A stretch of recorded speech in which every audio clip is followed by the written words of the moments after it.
Fuck the posers. Fuck the PC.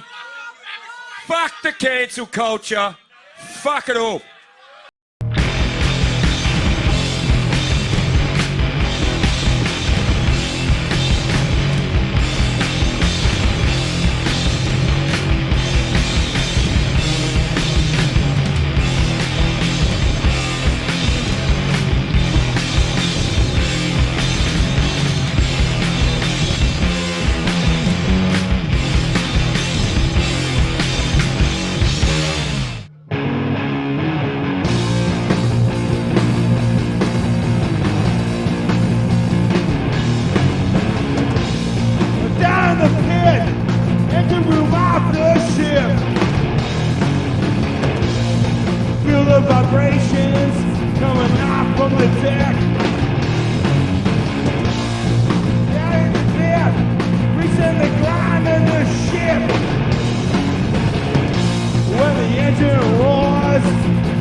Welcome to the Riff Crew. I'm your host, Steve Mitchell, and we've got a jam-packed show again for you here in the Realm.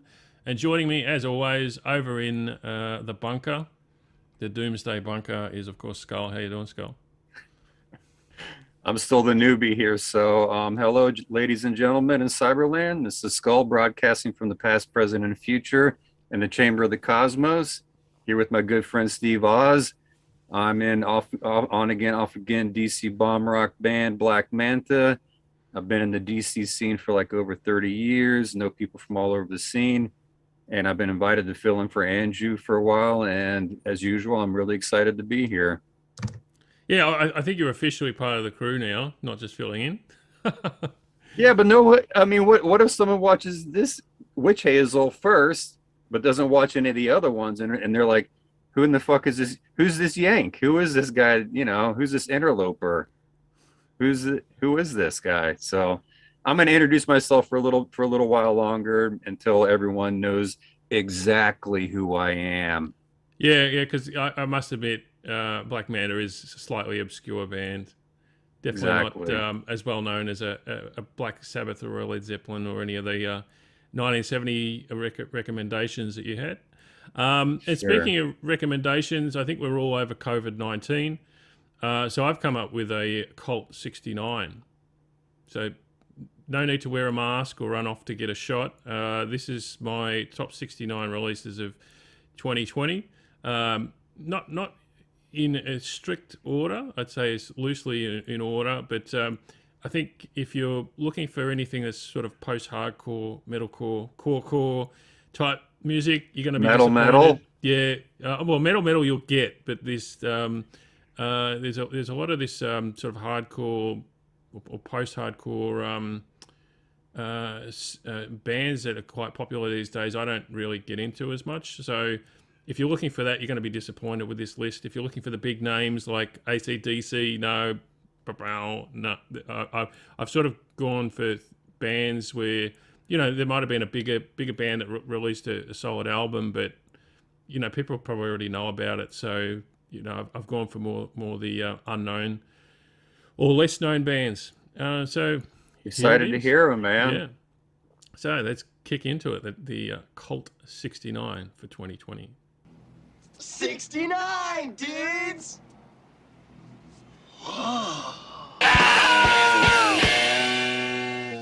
Stop!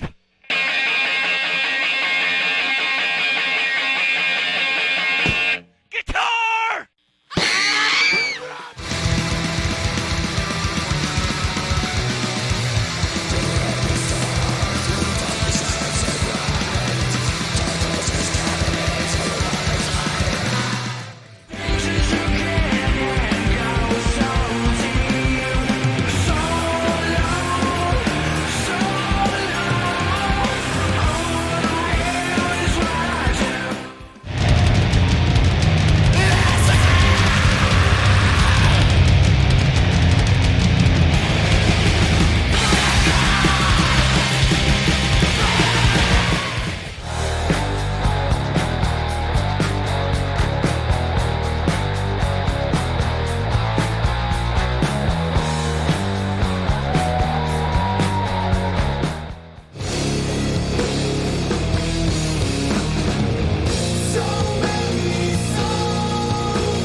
Too late,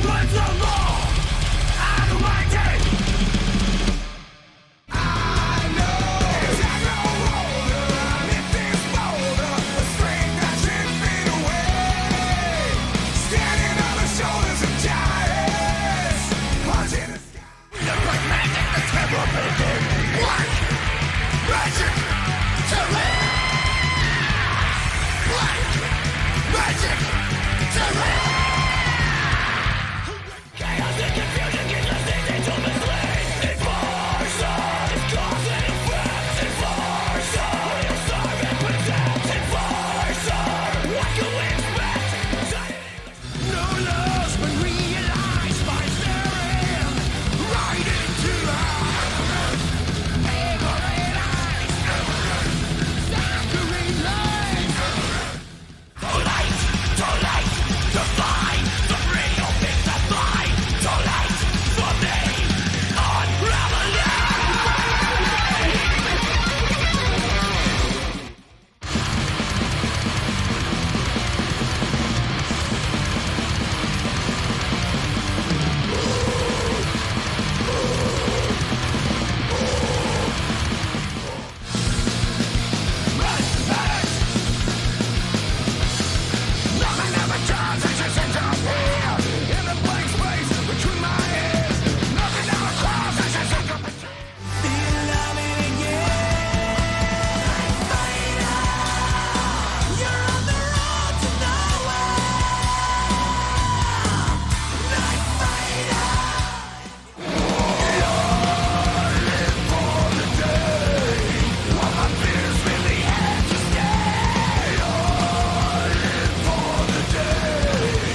my top albums of 2020. Of course, at number 1 was the mighty Wytch Hazel, and joining us all the way from Lancaster, England, is Colin Hendra from Wytch Hazel. How are you doing, Colin?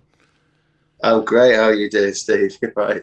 I'm doing fantastic, and to be honest, I only discovered the band probably a month ago or something like that, and I've just been hooked since, and going back in some of the past releases, stuff like that. And I understand the Pentecost album's got a lot of press compared to the previous two. I mean, what sort of magnitude bigger has this response been to Pentecost? Yeah, I mean, in terms of all the things I have available to me, so in terms of how our label see things, which is really quite a good insight, I suppose. But I look at things like, I have like little charts and stuff. I can see like how many albums sold and stuff like that. And it's kind of like about double the past album. So which is quite significant, really. I think each time it seems to have like either doubled or almost doubled each album. So it's quite a nice trajectory, I suppose. And so we're quite thrilled, really, in lots of ways. But there's lots. It seems like a lot more buzz. It's fairly. I don't think it's coincidental, but like I only got a smartphone a couple of years ago, so now I can do all the social media stuff. Previous to that, I don't have one. Yeah, so I still have the old flip phone. Yeah, I just had a they got a burner phone, Right. Drug dealing. But I had just like this little Nokia phone for a long time. I was very resistant, and I sometimes look back on those days quite fondly. Not having the notifications, because we're having the social media, and you get that. That's kind of what I'm saying. You can see, there's a lot of buzz this time, a lot more buzz. But a lot of it is like I'm replying to comments and saying thank you so much. It's amazing, and I get to see a lot more fan mail. Previously, I'd probably go on my laptop once a week and check our Facebook page or something. So I feel like, and I also feel a bit like I kind of owe it to the fans a bit more to say hello and say thank you, because they're a really big part of what we do. So it's that's a big motivation for me. Well, let me ask you something real quick. So, I mean, in this day and age, I know, unfortunately, it's getting harder and harder for younger musicians for that to be their career. I mean, music would be a person's career. Nowadays, it seems like people have full-time jobs or in IT or whatever, and they do the music gig on the side. Is this a full-time passion for you, or is this one of a side thing? I mean, I know it's a full-time passion, but as far as career-wise, Well, for me, I still work. I work full time, and I have a family and 2 kids. And then I do, I do this band in lots of ways as a part-time thing. But it's kind of changed, and more significantly since the last album, in terms of the success. Then there is a lot more royalties coming through. So I've been self-employed for a long time anyway, because I run a business teaching drum lessons, and Nice. I've done that for I don't know how long now. Oh gosh, I've been doing that for over 10 years, I think. So I've been self-employed anyway, and I kind of understand a lot of business principles from doing it myself, and I did business studies in school and all that sort of thing. So, but it's more significantly since the last album, with there's a lot more royalties. Again, it seems to roughly double the last album, and then more regular. But I also set up a fan club, and set up. I use a digital patronage platform called Coffee, which is a bit like Patreon, but they don't take big chunks of fees from the artists and creators. So since setting that up alongside the royalties, I've been able to do one day dedicated to the band a week. So I can now actually say, oh yeah, I have this percentage of my income is the band. So I support I support myself and my family through Wytch Hazel now, which is kind of a dream come true, to be honest, because from my understanding, a lot of people that I've heard talk on the subject, it seems to be one of the most difficult areas to make a living outside of competitive sports, in terms of, make a proper living and support yourself properly. So it's really tough. And so, it's quite rare, it's something like, I don't know what it is. It's something like there's like thousands of songs get uploaded every day. It's like winning the lottery. Like 99% don't get listened to or get like less than 100. And it's like we're in that 1% of music that people actually, listen to and buy it. We're lucky because people buy physical in this genre. People buy records and they're really into it. Sure. So we've got that going for us as well. I was going to say, for the viewers out there, people that haven't really heard of Wytch Hazel before, how would you describe your sound and all that, influences, etc.? Yeah, I would say we are in a simplistic way, sort of a hard rock outfit with folk influences. We initially started with early music influences, and I think we still have some of those. But it's difficult sometimes to tell whether it's medieval Renaissance stylings or whether it's folk music, because lots of it's very similar. So but we're very much a rock band, and we're kind of classic hard rock, and we venture into heavy metal, but classic heavy metal. And the whole plan really is classic. Really, is classic. I was telling Steve, I hear a lot of new wave of British heavy metal and vibe in there. Am I right? Yeah. So that's one of the things.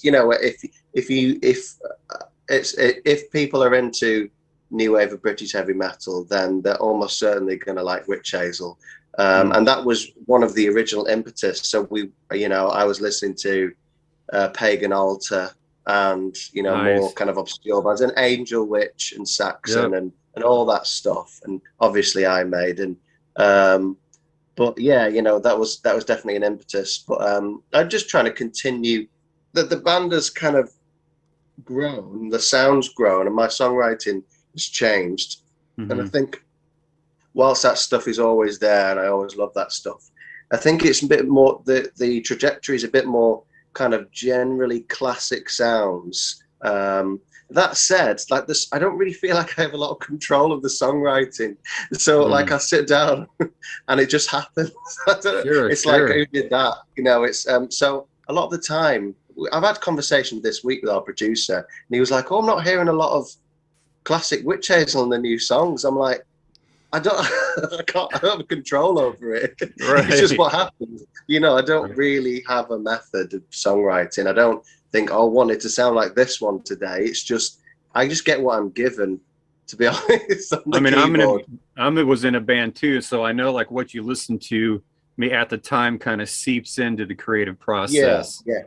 Yeah, definitely. Yeah, so maybe I'm just listening to a lot more kind of like Kansas and like classic Queen and stuff like ABBA as well. I'm probably listening to more classic rock as well, but and I still listen to. I actually listen to a fair amount of extreme music as well. So I know I'm quite into black metal at the moment, and I don't really mind all sorts of different extreme genres. Really, I've kind of got more into that over the past, I'd say, about a year or so. I suppose it's the feelings of being in a pandemic. I feel like they resonate with extreme music. Like, I get where you're coming from. That's a total 180 from what I expected, because Steve was described to you guys a little bit like white metal, because your lyrical imagery has this Christian kind of vibe to it. So that's more of just like how did that come about compared to like what you're listening to? Yeah, if I take it back to like the songwriting and the impetus for the band, so I'm the sole songwriter, and that's kind of how it's been. That's how it's worked out as a band. So I'm the sole songwriter, and I'm a Christian. So when it comes to the songs, that's kind of what happens. That's what I write about, what's deeply important to me. And the band is very much a creative outlet. And I kind of get my heart and soul out into the music. Well, how do you reconcile the black metal? Is you're just listening to the music, or? Oh yeah, well yeah. I can't tell what they're singing. I have no idea. That's true. I'm interested in like sounds and textures and I really love the intensity of black metal actually. But I honestly can't really tell what they're singing about. And I don't really believe there's a huge amount of spiritual power in a genre or a sound, or and actually in some ways I take it as far as, if I believe what I believe, which is that kind of God is in like the creative and the music, then really it's this common grace of like, isn't music amazing, isn't God amazing? So it doesn't matter where the music's coming from, there is a commonality to the beauty of music. And you know, maybe there's some guy, and you know what, the vast majority, are they really Satanists? I doubt it.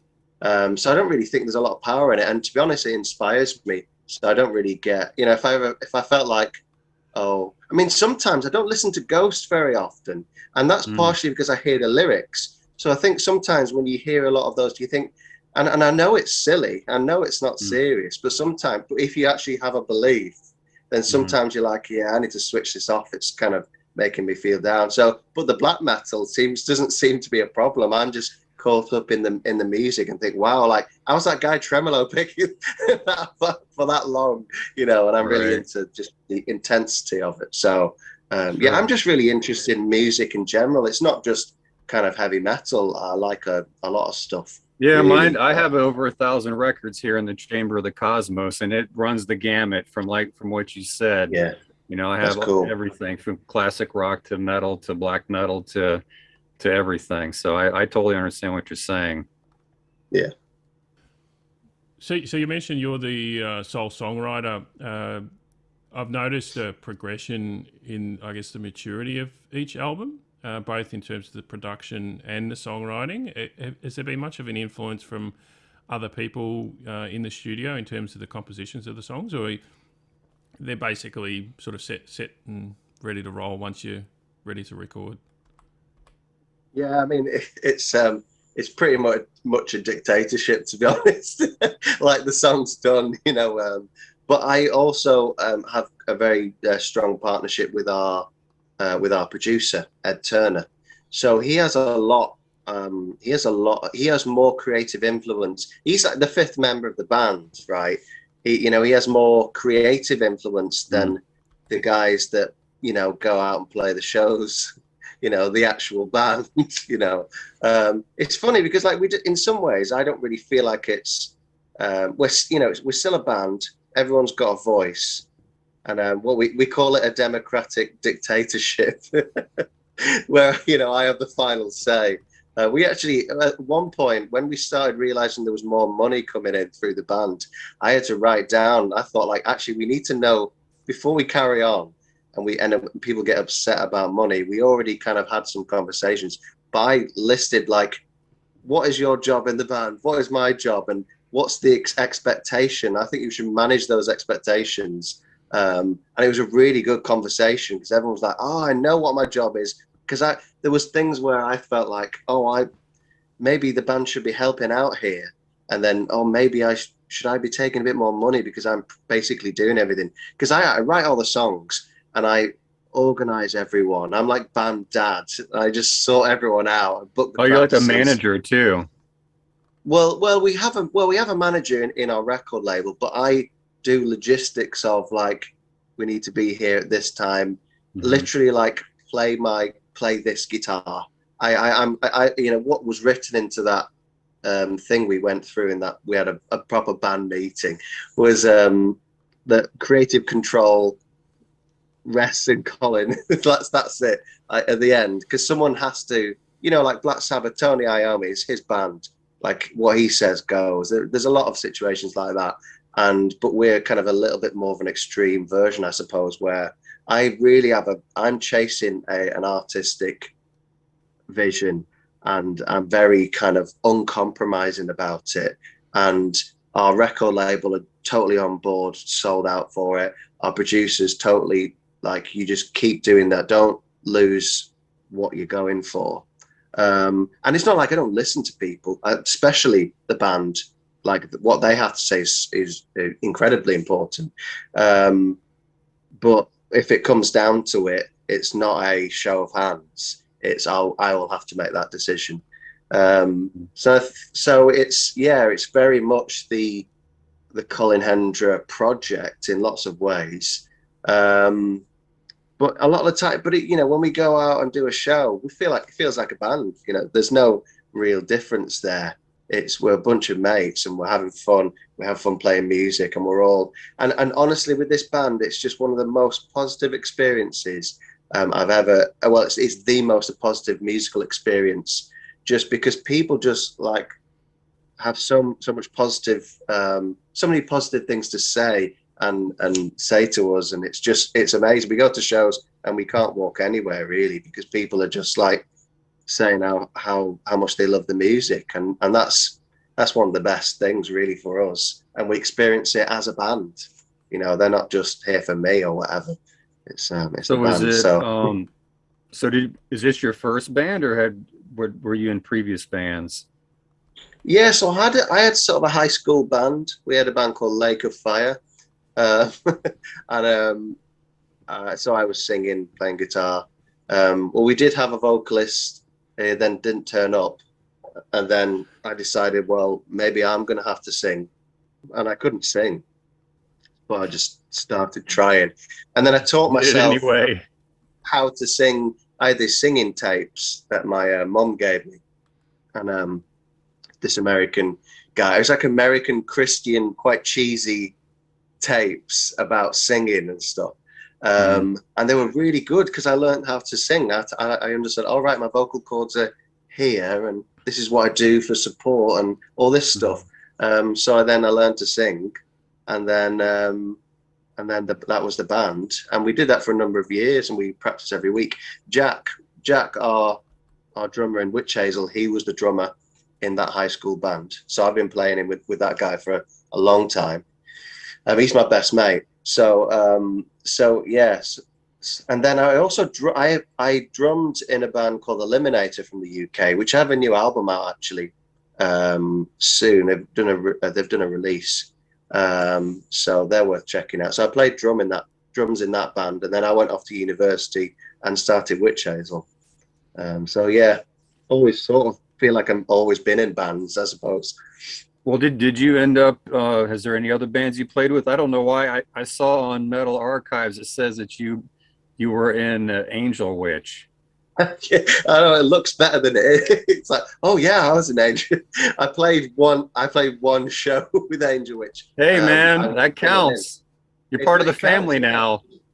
I know, yeah. Well, it was, oh, that was such a good experience, I tell you. I mean, it was, so our record label, Bad Omen Records, the guy who runs that label is the bass player from Angel Witch. So there's the connection straight away. That's what Steve was saying. And, yeah, so he rang us up and said, oh, we've got, we need you to play with Angel Witch at a show in Spain. I was like, all right, I'll ask the lads. And he was like, no, I want you to play in Angel Witch in Spain. I was like, what? Me? I was like, because whenever Angel Witch played, I'm at the front of the crowd, like, because I love that band, and especially seeing them live. It's coming to their own. It's just, they're one of my favorite bands, I suppose, in lots of ways. And I just love that first album. It's just so good. And then seeing them live, I always make like it's just one of my favorite bands to see live. And then asking me if I wanted to play in the band was just a dream come true, really. So, did someone had to bail on the show or something? I think the guy just couldn't get it off work, or I can't really remember the situation. But thanks for thanks Jim. So yeah, And I That's understand awesome. you've got quite a long history with Will Palmer, who founded Bad Omen Records, because you seem to play a bit hard to get, because he wanted to sign you when he was with Rise Above, and you said nah, for whatever reasons. But Yeah, he was still keen, and so he came back after he formed his own record label. So was it just yeah. a natural progression, or did you maintain that relationship over the years, or did he hit you out of the blue? Yeah, I mean, it's I don't know. Is that information available on the internet? I might have even said that somewhere. I don't know, but that is true. He yeah. So he was at Rise Above, and he rang. I don't know whether he rang me up. No, I think he might have emailed me actually, about interested in signing Wytch Hazel. Just get straight to the point. And we were going through a potential lineup change, and it felt quite early on. And I kind of, I didn't really know anything about the stuff that I know now. I've learned a lot of it actually from Will Palmer and being part of a record label. Almost feels like I actually work in music industry because I know some stuff now. But back then, I just had no idea what was going on. I didn't even realize it was quite a good opportunity. I mean, like Rise Above, Will signed Ghost to that label, and Right. he's like, it's quite funny. It's like but the guy that both signed Ghost and Wytch Hazel. I mean, he should be famous for that, really, shouldn't he? Even just that. But he was so he asked, and I was kind of like, I just don't think it's the right time. I think I might have said like, never say never, and he was like, no, cool, I get it, like totally, and he was really cool about it. I thought, oh, that's quite good that he's not, offended or anything. And but I'm kind of glad really because we needed to just sort ourselves out. We went through lineup changes, and again, like it's only taken till a couple of years ago for us to actually sit down and say these are the percentages that we're going to take. To be honest, it's taken years to recoup the albums. So I suppose Hmm. it's we weren't dealing with the money for a while. But it took us ages to sort ourselves out, and just just my wife shutting the door. I'm probably waking my kid up, but getting too enthusiastic. But it took us so long to sort ourselves out, basically. And I'm kind of glad that we went, and it was his label and his decisions because he still has his network of people, and he works for Metal Blade Records. He has all those connections, and he knows what he's doing clearly because we wouldn't be where we are um, without Bad Omen. So yeah, it worked out really well for us. We're really lucky actually because it's a good record deal, it's a good record label, and he gets it. He's in a band, so this is a big thing. He gets what it's like to be on the other side. He plays in a band, so that's a big difference, really. You hear about some bad record deals, don't you? And that's just not our experience, I suppose. Hmm. And I understand that initial meeting when you first met Will was down in London at a gig. How important is it to get out and particularly get to London to play shows? Because I imagine the scene is probably quite small in Lancaster and in northern England. Yeah, I mean, suppose it was funny because we played that show at the Old Blue last, and Will Palmer was there, and I think I don't actually remember meeting him to be honest, but obviously I did meet him, and is all this information available on the internet? Because this is just a retelling of history, like. No, but it's funny because I met Will and I can't remember where I met him either, but I know I've met him. So maybe he's Yeah, got yeah. this phantasmagoric influence over people or something. He Yeah, mesmerizes, hypnotizes yeah. people. Yeah. He's just it's funny because and also Ed Turner, our longtime producer, he was at that show as well, and and this is how the story goes. Will said, no, Ed Turner said, so we're going to sign this band then, and he was like, yeah, and you're going to do the album, and that was the conversation, and that's exactly what happened. But about like 5 years later or something, he was kind of like, it was like a prophecy or something. But how important is it? I mean, I'm literally just going to pull things that Will says because he kind of knows the business. but his opinion is that it used to be more important and it's less important now. But touring is still important. There's a lot of people, for example, that just they'll go to their, the German clubs is the example, isn't it? And that's something we've not actually done, but I love to do and would be good for us, is they won't kind of clock your band unless you turn up to their hometown and go to their rock club. There's a lot of that going on, I suppose. And yeah, just doing the shows is great exposure and stuff. So, doing the German circuits and playing in London is all a good idea, I suppose. Yeah, I was going to say, if you're internet, coming over to the States or to Australia or... Well, I don't know. It's really tough for UK bands to just make that work. I mean, you have to have tour support from your label because it's just so expensive. Yeah. I suppose the label has to believe that it's worthwhile enough. Like we're going to spend this, and then your album's going to be unrecouped for longer. And then do the band want to do that? And should we just wait a bit longer playing in Europe? And it's that sort of game, I think, because from the artist, it's already almost hard like enough. it's almost like a festival type approach now.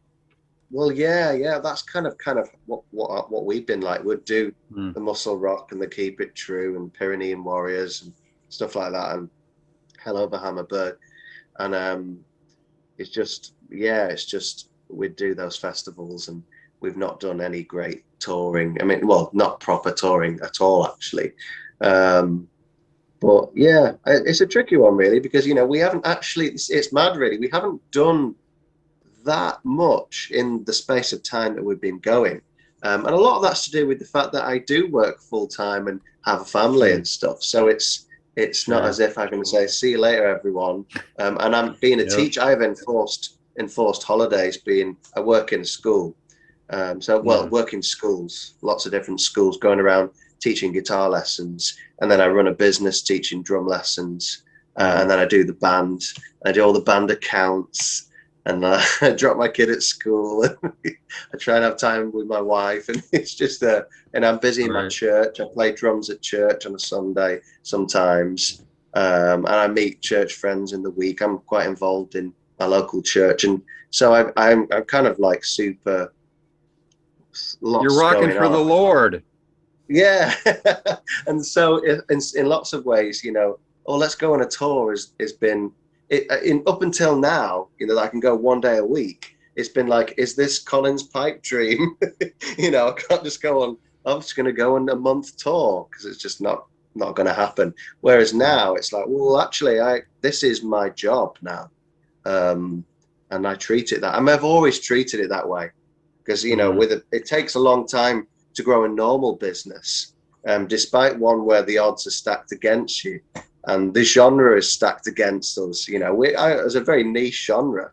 But I've done a lot of research about like how do you monetize what you're doing and what's the music industry like. And actually, whilst there's all this difficulty and stuff, it's actually easier in some ways. There's more opportunities. There's more ways to support yourself financially through a band, and it can be a niche genre. So I'm kind of quite excited about the way it's going because that seems to be true now with what we're doing. But we still got that traditional like, well, if we signed to a major label and sold more records, we'd get more royalties, and there's that as well. That's kind of the old-fashioned, and that'd be great as well. But regardless of how that goes, we have a dedicated fan base that are willing to support what's going on. That's amazing, and that's the fan club, and that's the kind of I do merch and stuff like that, and it's great, really.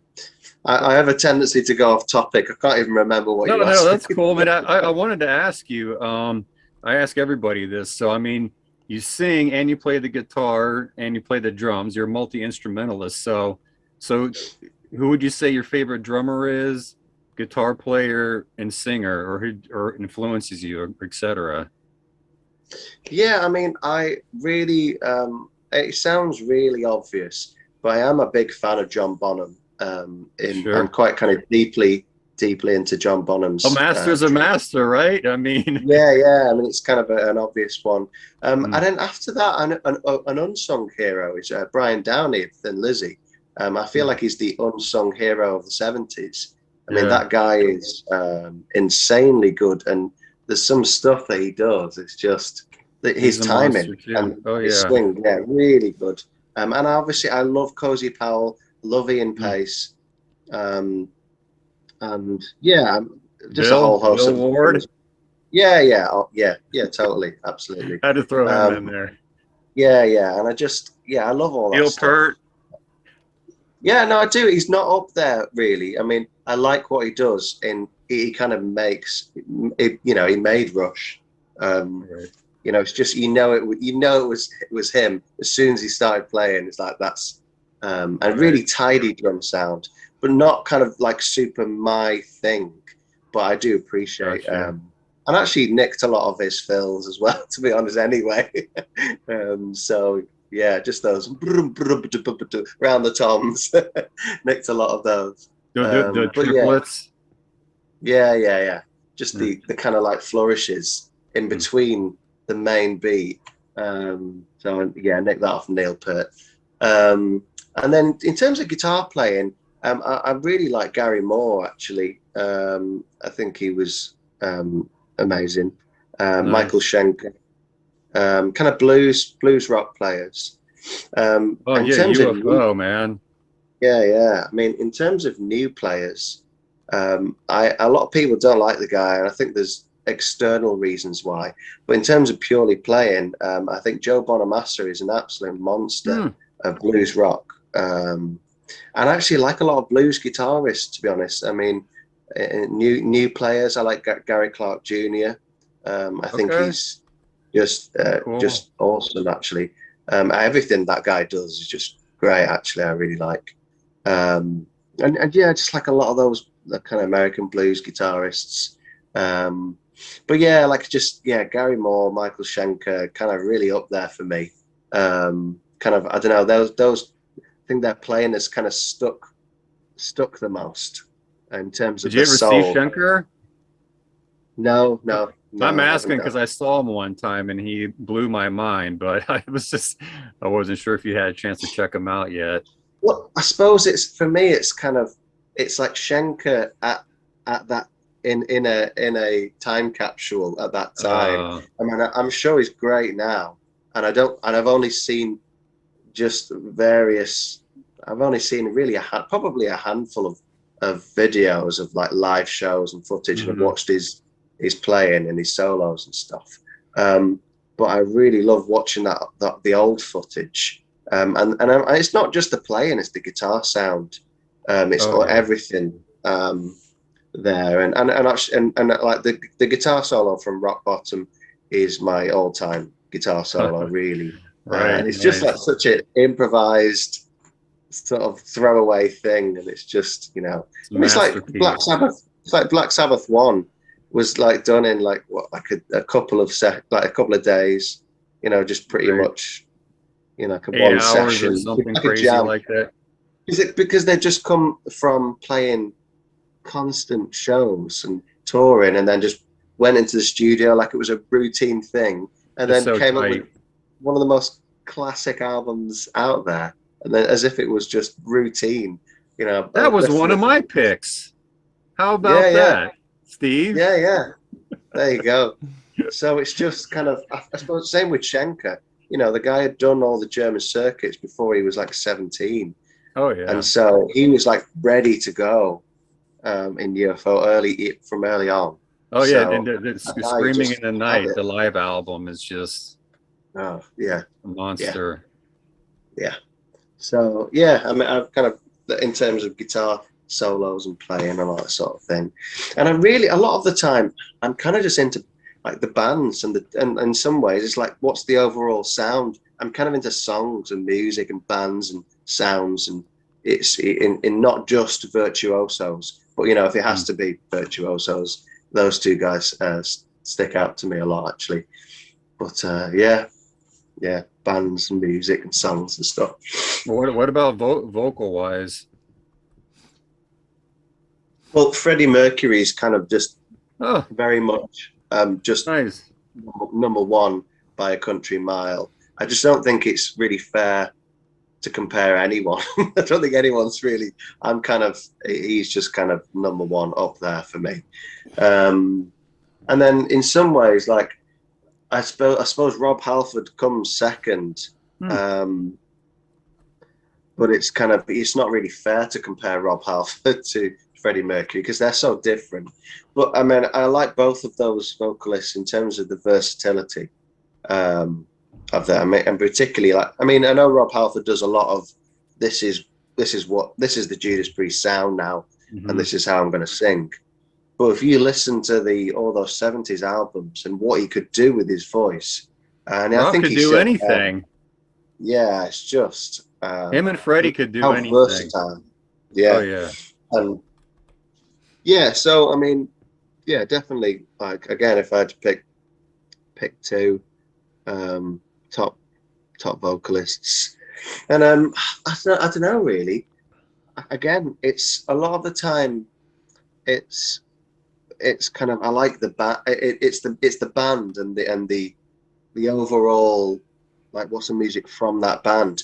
I'm not kind of super into like a virtuoso guitarist or a big vocalist. Like again, those two vocalists stick out, but for me, it's kind of more like actually I like this band for it's greater than the sum of its parts.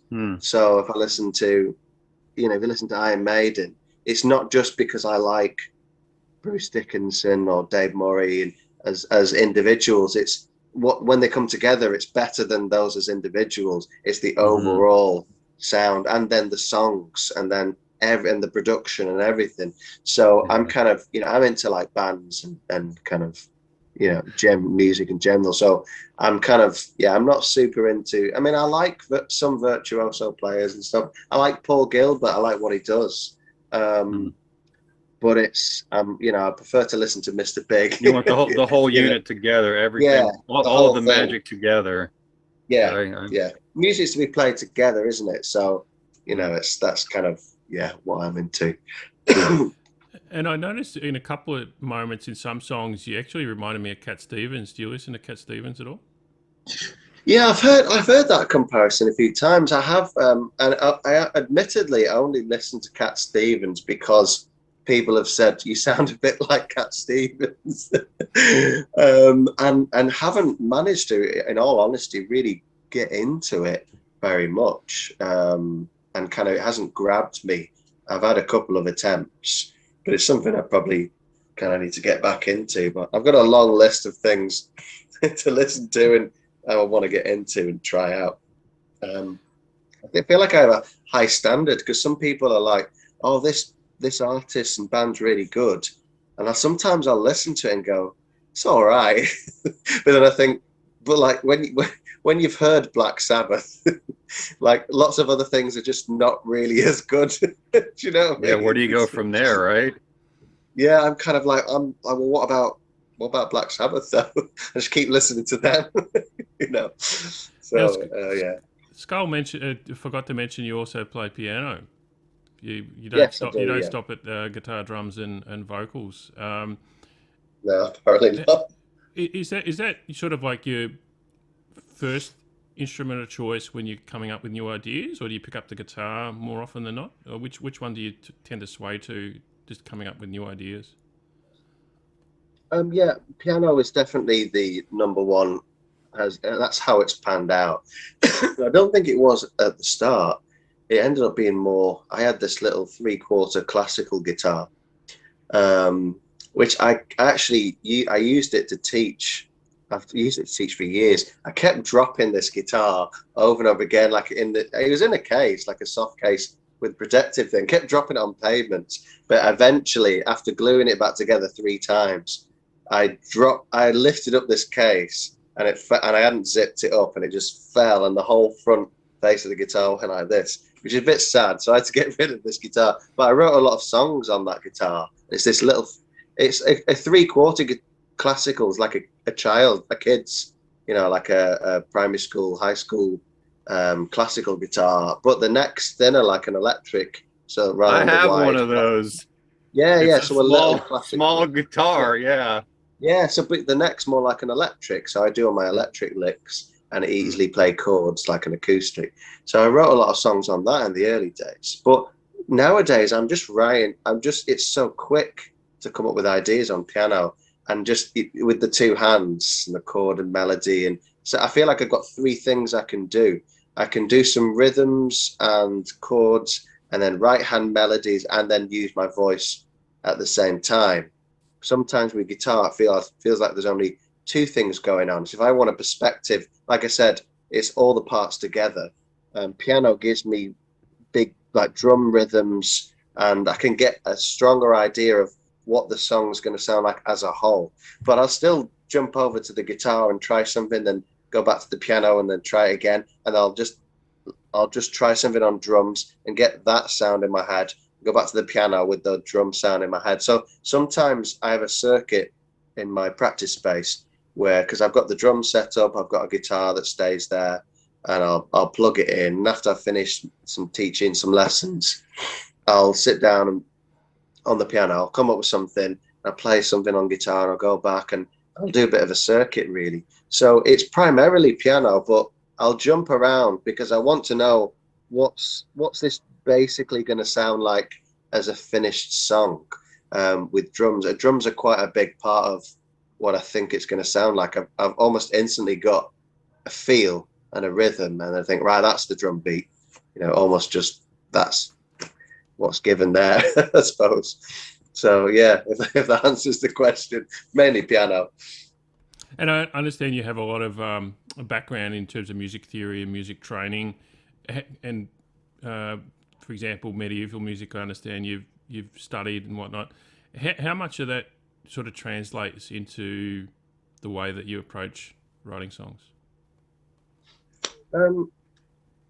In some ways, not a lot of it does, if I'm honest. I mean, I suppose I don't actually have a lot of music theory training. So I have like grade 5, there's 8 grades. I have grade 5 music theory exam certificate. And I don't honestly think there's literally anything in there that gives me any edge on someone who hadn't done any music theory training. I think there's a lot more that can be learned. I think ear training is probably more important. I'm generally more of an ear player. I like to do things by ear anyway. And you can constantly work on that side of what you do. And I don't actually have a superb ear, actually, compared to lots of other musicians I know. In some ways, my wife's a singer, but her job's not a musician. But sometimes she has a better ear than me for stuff. I think we all see things differently. I have kind of quite a unique way of hearing things. A lot of the time people don't really understand where I'm coming from, because I'm kind of like, no, I'm hearing like this stuff, and people don't really understand where I'm coming from. But it's kind of the creative, narrow-minded thing. So when I'm sitting down to write a song, I'm not thinking about any music theory stuff. Sometimes I'm just like, I quite like the piano because I'm not really that well trained in piano. I can't play in many keys. So I will sometimes do things and I don't know what chord I'm playing. I don't know what the intervals are. I don't know what harmonies are happening. Sometimes I will deliberately, for example, music theory puts things into categories, keys and scales and ideas and chord progressions, and it's very structured. But actually, one thing that we seem to forget is that any note works with any chord. So I can just play a note and I can play any chord to that note, and that works. Your ear just gets used to it very quickly. And that's kind of very non-music theory. That's like, oh, don't do that. And so when it comes to creative stuff, the music theory just gets in the way lots of ways. I also think music theory isn't actually the theory of all music. It's just like, if you think about music theory, it's about 4 or 5 white European composers and their compositional style. So are we doing Beethoven, all Bach and all that, particularly Bach? Like, how does Bach compose music? here's the rules for all music. Well, all music doesn't sound like that. And what about African music? You know, like you wouldn't be able to pass music theory in Africa with those skills. You can't, you know, you'd have to learn to dance because you can't understand African music unless you do it through dance. So you wouldn't get a degree. So I just think music theory is a very kind of, I hate to make it a thing like this because I'm not a social justice warrior, but you know, it is whitewashed music theory. And so I hold it at arm's length in lots of ways. I have learned some things. There's lots of things that really help me. At the same time, we're playing very white music. You know, you know, I'm aware that we're playing rock and roll, 4 guys playing rock and roll, and with Christian medieval stuff going on. You know, about as white as it gets. You know, there's only one music wearing. Which is George and the Dragon. There's only one music theory you need to know, right? And that's the devil's note, the tritone. yeah, exactly. Yeah. That's tritone it. Diminished. Yeah. I love the shirt, by the way. You said that's it. I know. I love this shirt. Favorite Branca Studio design. Very cool. And because one thing that struck me particularly about the Pentecost album was just it has a very uplifting vibe to it. And I understand that you use a Picardy third often in your songwriting. Are there any other little sort of tips or techniques or tricks that you've learnt over the years that you sort of slip in that you know can influence the feel of a song? Yeah, I mean, I have a habit of harmonizing everything. So I harmonize all the vocals, harmonize guitars wherever possible. I mean, I felt like it was, am I overdoing this? And then on the last album, I was like, maybe we should have some guitar lead parts that don't harmonize. And our producer was like, don't mess with the formula. Yeah, don't mess with the formula, man. It sounds great. Just do it. You know, there's nothing wrong with it. If it sounds good, it sounds good. Yeah. I mean, the Picardy third thing, it's just it sounds quite medieval if we're doing, or neoclassical, I suppose. Lots of the times it's difficult because we just all have different. We just have like a main reference. Oh, this sounds neoclassical because it's a harmonic minor scale or a melodic minor scale. And you hear these, it sounds like Youngway Malmsteen or something. Mm. And there's just a little kind of a run. It sounds like, what's it called? I can't remember. It's just on the tip of my tongue. Can't remember. Oh, Paganini does the sort of, you know, classical stuff. So I kind of sometimes I'll start doing something and then that side of you that's heard Paganini or some Renaissance music that goes, oh, you just switch on to this thing because it feels like the right thing to do for Wytch Hazel. And I tend to, my thoughts with a lot of this stuff is I just follow the trail wherever it leads me. So if I start with something, quite often recently, the nagging thought has been, is this a Wytch Hazel song, or is this a song or is this like an ABBA song? It's like, is this too poppy? And then I'm like, no, just follow the trail where it goes. And often, oh yeah, it just sounds like Wytch Hazel. Yeah, it's a heavy metal song. It's more like the treatment, the drums and the guitars, the treatment that you give it afterwards. Sometimes I'm sitting on the piano, and some of the stuff I see what you're saying. Pure pop music. But I just follow the trail wherever it goes. If it's good music, it's good music. If it's a good melody and a song, then it's a good song. So the initial creation, it sounds off, but then when you put all the layers in it, it sounds like a Wytch Hazel song. I got you. Well, I suppose I like pop music, but I'm like, does this sound like Coldplay or something? You know, is this just this sounds like just a sad piano Coldplay song, and then you put it in, it's this is a Wytch Hazel song. Totally. Sometimes I have a lot of perspective, and sometimes I have no perspective on what's going to happen with the song, and I'm often more harsh on myself and like, oh, it's not going to be very good. And then I end up, I recorded a song literally on Friday, and I've been messing around with changing the key, and I was thinking, oh, it's going to sound boring and drawn out. I ended up recording it on Friday. I the last minute changed the key and just laid it down. I tried to record it. I laid it down and I sent it to our producer. I didn't listen to it back. I just send him all the individual tracks. He puts the demo together. I don't do that side of it. And he was like, this song's perfect. Classic Wytch Hazel. Because we've been looking on the latest album for new songs that are, because I've been writing some stuff that sounds like almost like the Eagles or pure 70s classic rock. I had one that was a bit like that. It's a bit Eagles or something, you know, I suppose. And he was like, yeah, classic Wytch Hazel, this song's perfect. I was like, oh, right. So I'm looking forward to hearing the demo. And actually I ended up adding these guitar parts, which filled in the gaps that I thought was boring. And yeah, so it's all, yeah, I can't remember what you even asked me now. Talking about music, I could talk about it all day, to be honest. Chorus, right on. Speaking of harmonies, there were moments in the album on Pentecost.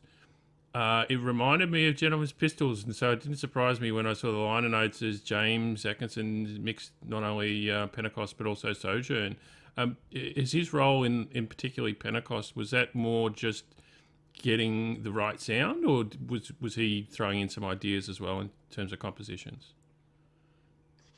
So when we went in to do Pentecost, everything we recorded, between myself and the producer, we recorded the album before we recorded the album. So we had a full 10-track demos with all of the pre-production ideas, every type of reverb and delays and all the different sounds that we can produce remotely between our producer lives in Wales. And we just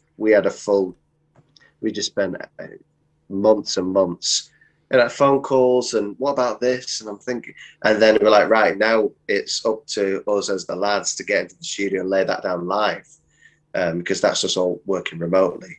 But we had a clear plan and a parts list. Everything is, you know, this amount of guitar parts. This needs to be an actual to-do list of recording parts. This many guitars, this many harmonies, this part. Everything was as expected on the last album. There was don't think there was really many new ideas. And if they were our producer's ideas.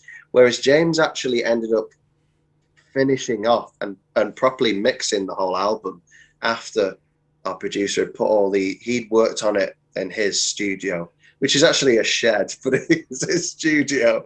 He worked on it and added the things, a lot of what we were going to do. Some stuff that was recorded from the demos just ended up on the album, and everything was put together. But James has the studio and the processing power and some kind of more contemporary skills in terms of balancing things out. So he ended up mixing the whole album after all those parts had been redone, and he'd already done some balancing and editing and a lot of that stuff. It was quite a long process of like pre-production, recording, producer spending months and months in post-production, then getting sent back to the studio to be finished, and that was like a week really.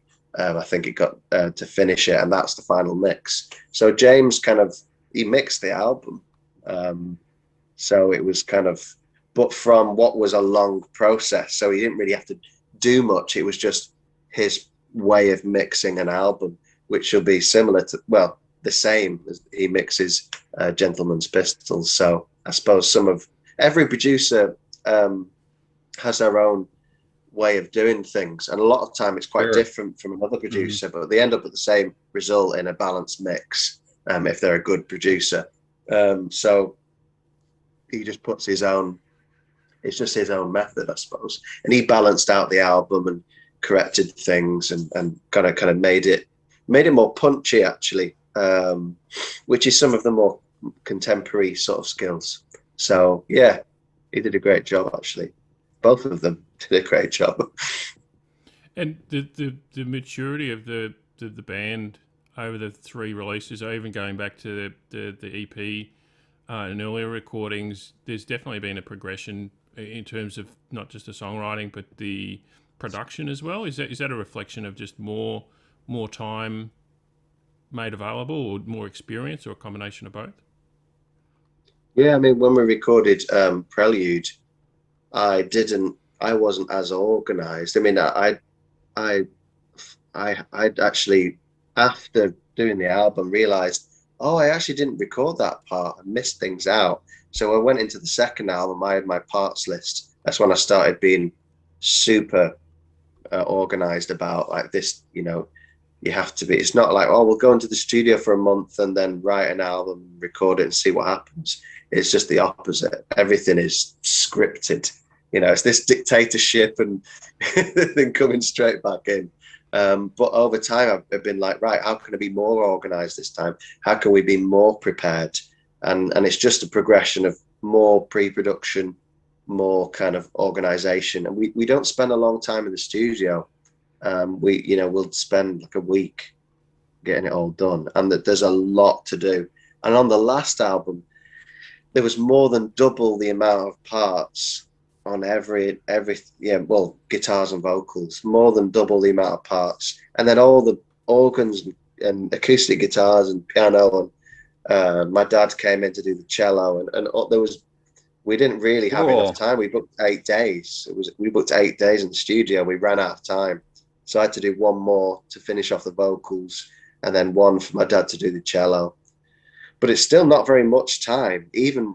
So that's why we have to be that organized, because it's still fairly low budget, really. A lot of bands just going for a month. That's normal. I can't do that anyway. Yeah, 8 days is nothing. Yeah. That's really old school. 8 days. Yeah. It's 8 days. It was grueling, to be honest. A lot of long hours.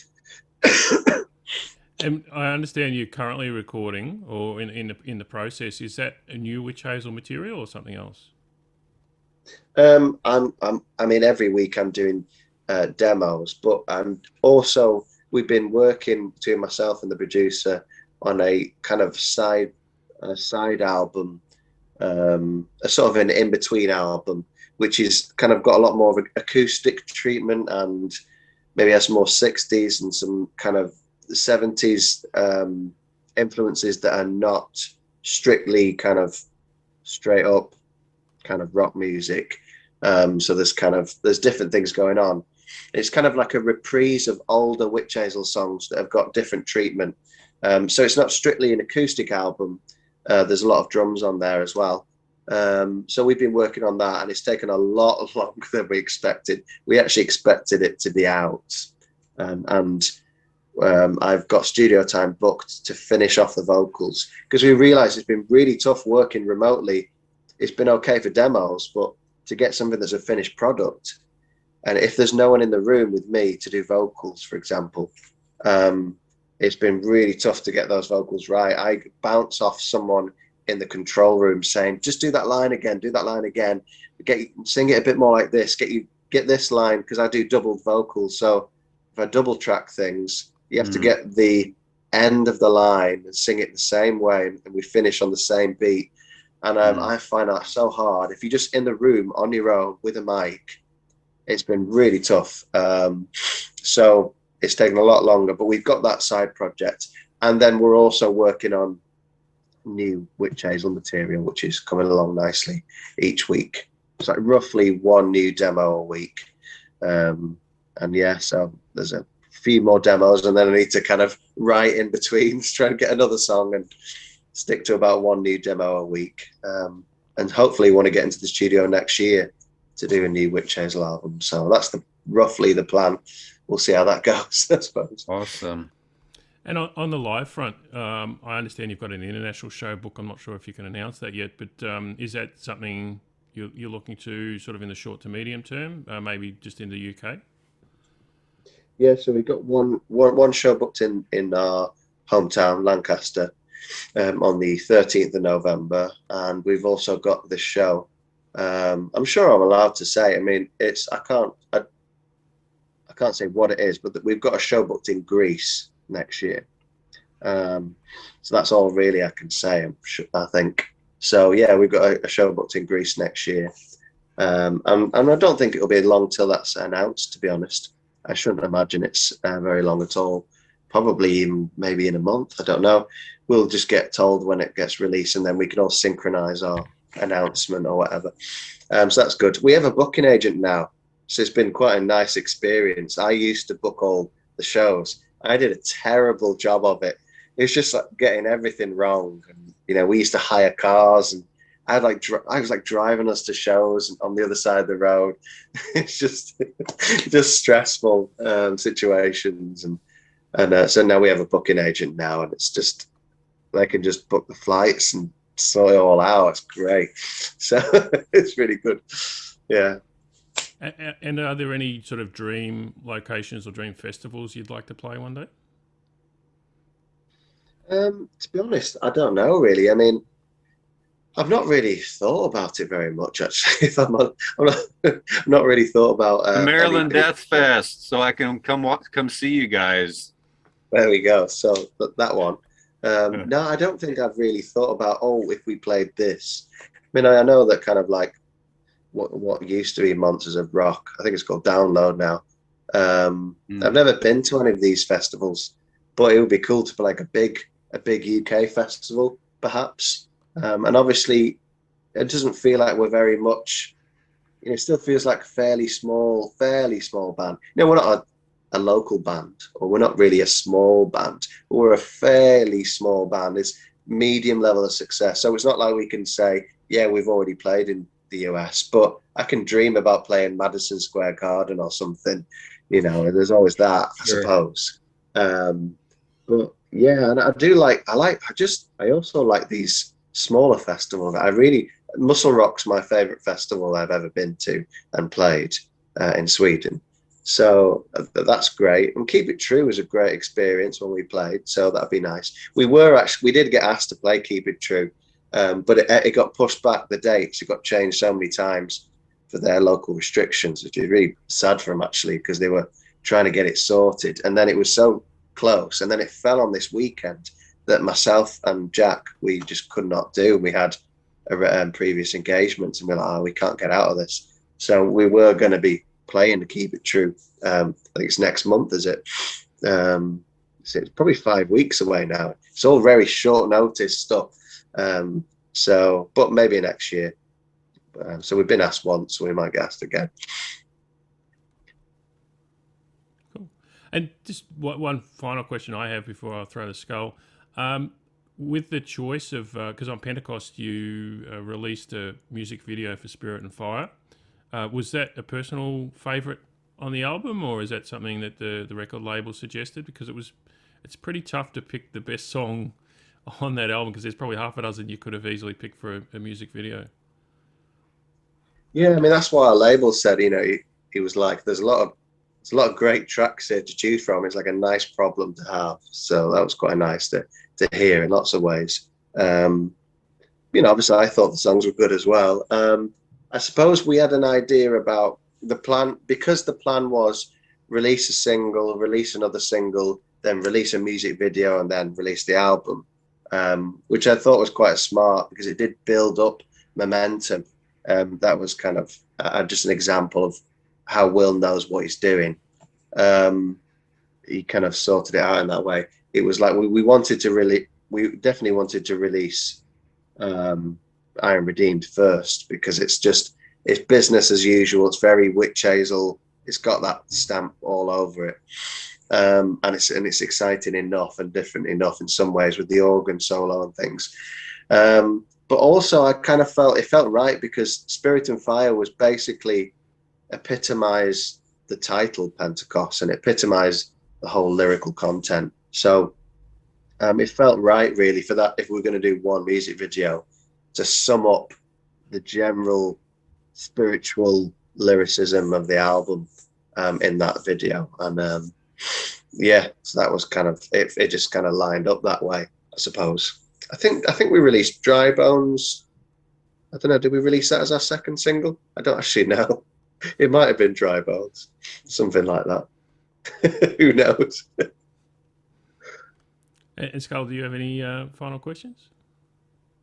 Oh, it's more of like, well, I do have one question, but more of like a retraction. I think I might have said Screaming in the Night UFO instead of Strangers in the Night. It just dawned on me. I was like, wait a second, I better get that right. So there's someone's out there is gonna. I thought you said Strangers. I think I said Screaming in the Night or something.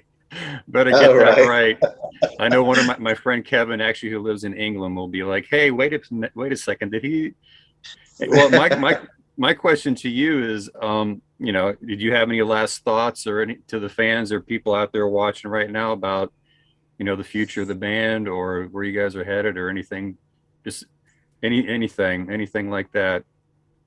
Yeah. So I mean, it's I'm just kind of I'm basically living the dream with this band because I do this band whatever the situation was. If I had to work even more and squeeze it in more, the band would still be. It's a passion project for me. Sure. But the band's moving to a place where it's now my job, and actually that's good news for me, and in some ways actually for the fans, because I would love to release more often. Not like a few releases a year. I'd love to do an album a year. I'd love to do these interim albums, like I've started this album that's not been released yet. But that requires a lot more time. I also want to kind of keep building. There's so many things I could be doing with the band, and there's so many. I could be doing more interviews. I could be doing all sorts of things. We could be building our social media and our YouTube channel more. I could be doing more live streams. I can't get enough of it really. But because I'm working full time to support myself, I do that.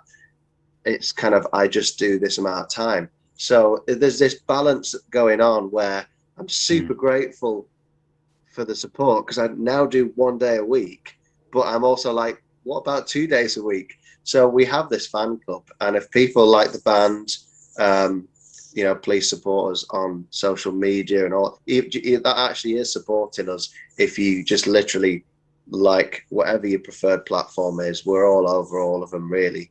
But yeah, subscribe to us on YouTube. That'd be awesome. And come watch the live stream. Come chat. I'll chat on the live stream. Do Q&As and sometimes get the band on. We live stream the rehearsal. But we have this fan club, which is awesome because it brings in this income. So if I can say, right, there's this monthly thing, then I can say, right, well, maybe I can go down that part of my job, and I can then do 2 days a week. And, that's like twice the momentum. So I'm kind of excited about that side of things. So if people like the band, please consider the fan club as a support, and you get exclusive stuff. It's great. So that's basically it. And thanks for everyone who is supporting us. We have the best fans ever. They're awesome, really positive and uplifting, really. So yeah, it's all good. It's all good in the Wytch Hazel camp.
And welcome back to the Riff Crew.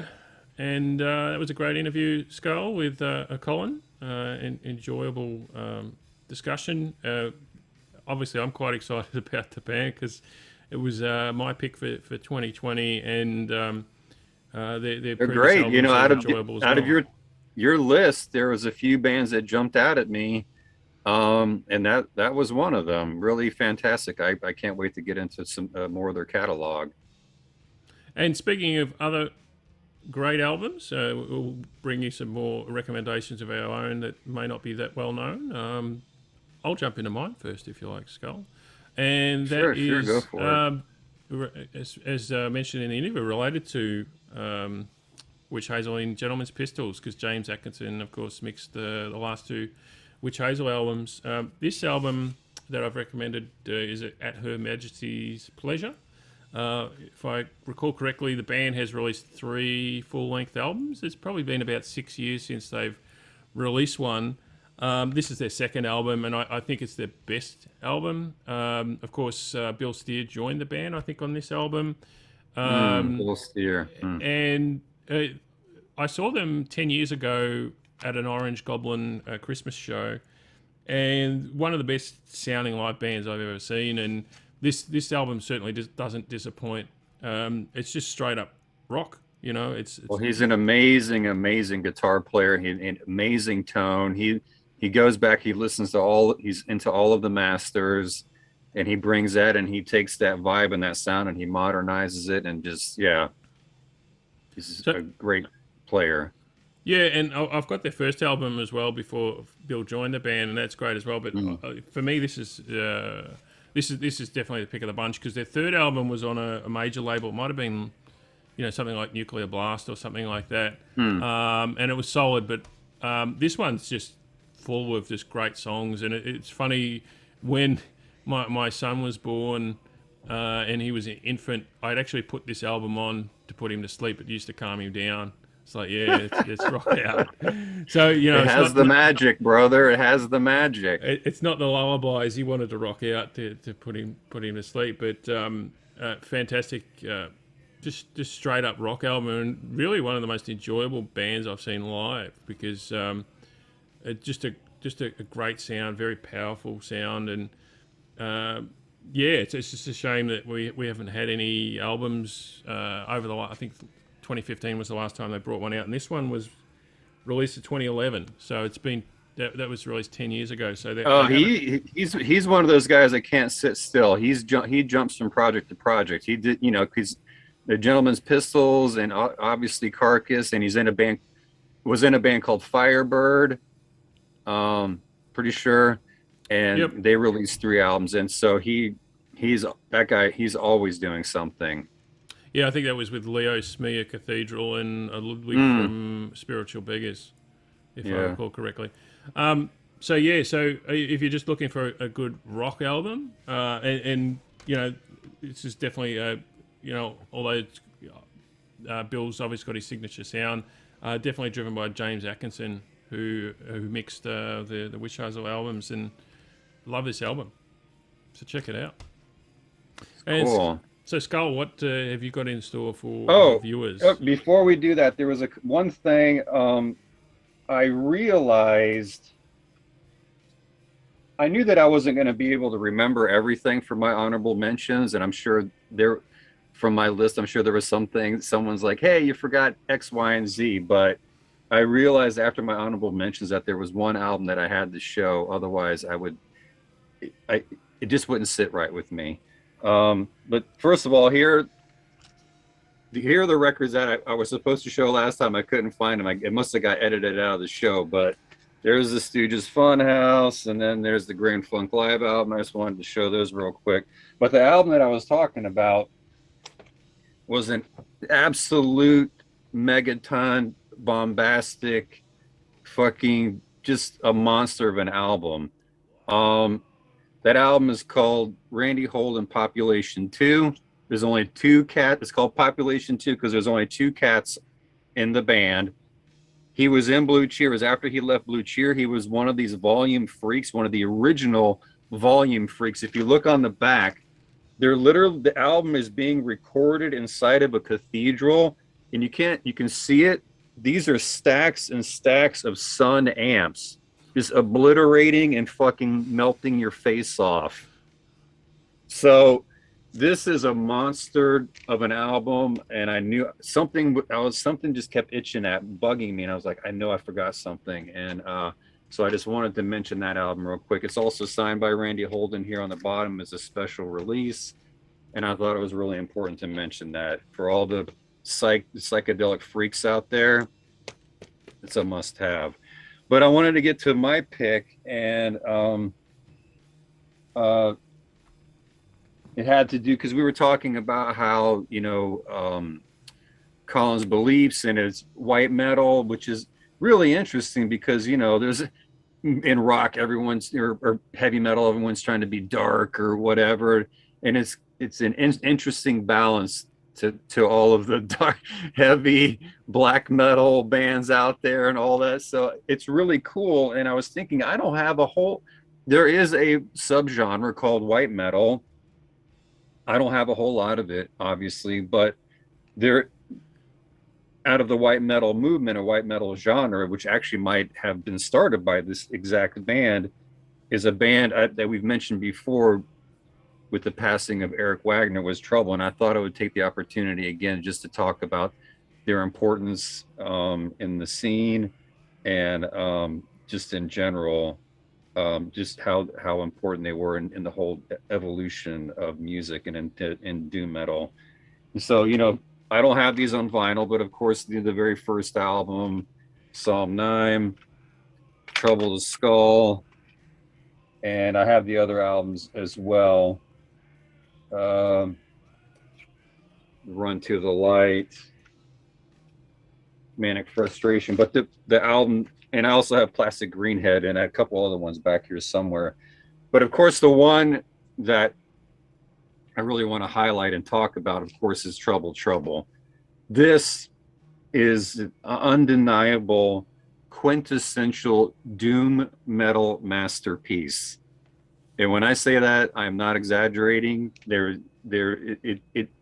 It's just a monster of an album. And the thing is, it's another one of these bands that Rick Rubin discovered, that he took on his wing, and he would transform these bands and make them into, if you listen to the early catalog, it's great, but it's a little unfocused. Sometimes you need a producer to bring you in and to strip down to the bone. Like for the Cult Electric, he wanted to record an AC/DC album, but he couldn't. So what do? You take the Cult and you make an AC/DC album.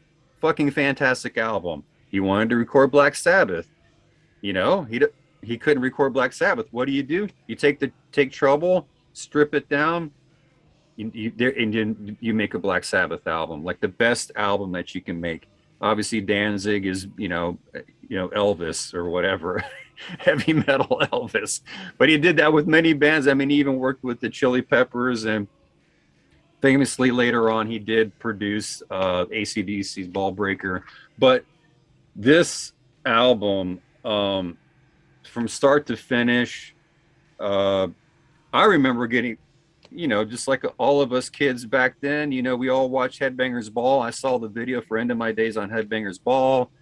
We were all into heavy, underground music, but we still had our finger on like the classics and like and also that was at the very beginning of like the doom metal was really starting to emerge, and then stoner metal also a little bit as well.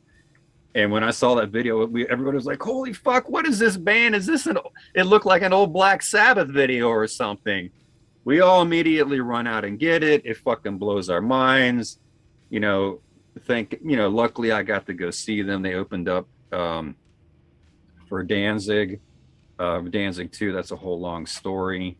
But this, God rest his soul, rest in peace, Eric Wagner. He's since passed.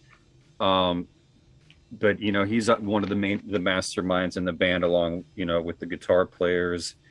What is it? Franklin Martin, Rick Wortell. I can't remember their names exactly, but I would tying in with the whole white metal. A lot of the lyrics are, cautionary tales. Sabbath got lumped in. They were erroneously called Satanists and all this other stuff because they were talking about Satan in their lyrics and Lucifer. But it was all cautionary tales. Hey, if you do this, this is what will happen.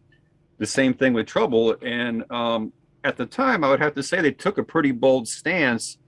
One of the first bands falling under the White Label moniker, singing about Christianity and faith and all of this stuff, because that didn't sell. Quite frankly, it didn't sell. So they stuck to their guns on the opposite end of the spectrum of the whole metal movement. But it's not, it's still heavy, and the music, the lyrics are very cautionary. They're not talking about, there are some straight up Christian rock bands like Petra and terrible bands like that. But, just because of the message, they, more of like spirituality, a general spirituality, which was sorely lacking in bands back then. And they were one of the first bands doing it. And Colin is carrying that torch. This is a band that Tipper Gore approves. Is that correct? She's spinning it. It's right here. Tipper Gore approves is right here on the bottom in small print. But yeah, just a monster of an album. If you love Sabbath, you're going to love this album. It's a masterpiece. It's a 10/10. It's from beginning to end. And like I said, rest in peace, Eric Wagner. Thank you for your, amazing accomplishments, and your, thank you for everything that you've given to us over the years. But this is my pick, just to tie in with Colin and his message, his band's message of spirituality, etc. So I think that's it for me, Steve Oz, my friend, down under. All right, that'll sign us off for another bumper show. So enjoy your gigs, mate. We still haven't got gigs here in Melbourne, so we're not on parole yet. So to everyone out there, we will be doing a couple of special segments coming up. So take a look out for that, and remember to look to the stars, carry that torch of enlightenment, and strive to be a disciple of rock and roll in the Brotherhood of Orpheus.